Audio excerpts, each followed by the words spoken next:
रात को उस पुत्र को मार दिया, उसकी हत्या करके उसको तालाब में फेंक दिया।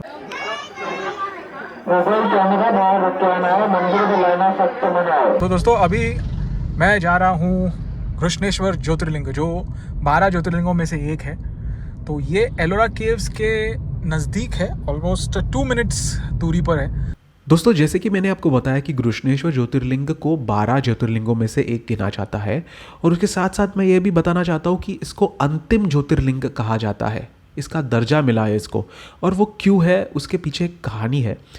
वो कहानी ऐसी है कि यहाँ पे एक पर्वत है, देवगिरी पर्वत। उसके निकट एक ब्राह्मण रहा करते थे अपनी पत्नी के साथ। उनका नाम था सुदेहा। लेकिन उनके जीवन में बहुत दुख था क्योंकि उनके पास कोई संतान नहीं थी। तो इस पर ब्राह्मण की पत्नी ने हल ढूंढ के निकाला कि वह अपनी छोटी बहन घृष्मा से अपने पति का विवाह करा दे।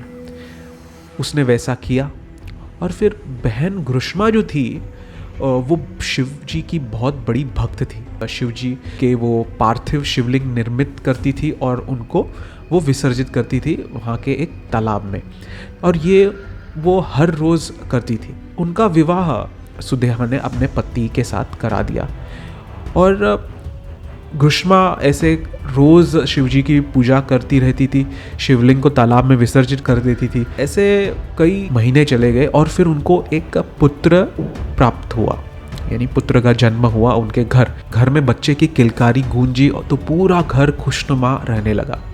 वो जो दुख था वो सुख में बदल गया।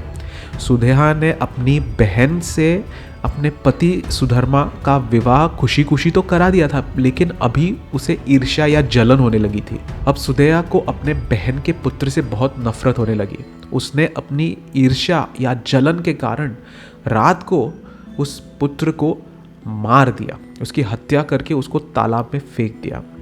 पुत्र की हत्या की बात जब सबको पता चल गई तो पूरा घर मातम में बदल गया। घृष्मा को अपने प्रभु भगवान शिव पर पूरा विश्वास था, इसलिए वह रोज की तरह बिना विलाप किए पार्थिव शिवलिंग बनाकर पूजा अर्चना कर रही थी। पूजा करने के दौरान उसने यह देखा कि उसका पुत्र तालाब से वापस आ रहा है। भगवान शिव की कृपा से उसका मृत पुत्र जिसकी हत्या हो चुकी थी वो जीवित हो गया था। पुत्र के आने के कुछ क्षण बाद भगवान शिव वहां प्रकट होकर घृष्मा को दर्शन देते हैं। शिवजी वहां आए थे घृष्मा की बहन को दंड देने, लेकिन घृष्मा के सात्विक आचरण ने शिवजी को ऐसा करने से मना कर दिया। शिवजी वहां घृष्मा की बहन को दंड देने के लिए आए थे, लेकिन घृष्मा के सात्विक आचरण की वजह से शिवजी को ऐसा करने से मना कर दिया। घृष्मा के क्षमा याचना करने से शिवजी मान जाते हैं और फिर घृष्मा से शिवजी वरदान मांगने को कहते हैं। इस पर घृष्मा कहती है कि आप सभी के कल्याण के लिए यहाँ पर बस जाए। इसी स्थान को आज कृष्णेश्वर ज्योतिर्लिंग या कृष्णेश्वर ज्योतिर्लिंग के नाम से जाना जाता है। तो ये थी कृष्णेश्वर ज्योतिर्लिंग की कहानी।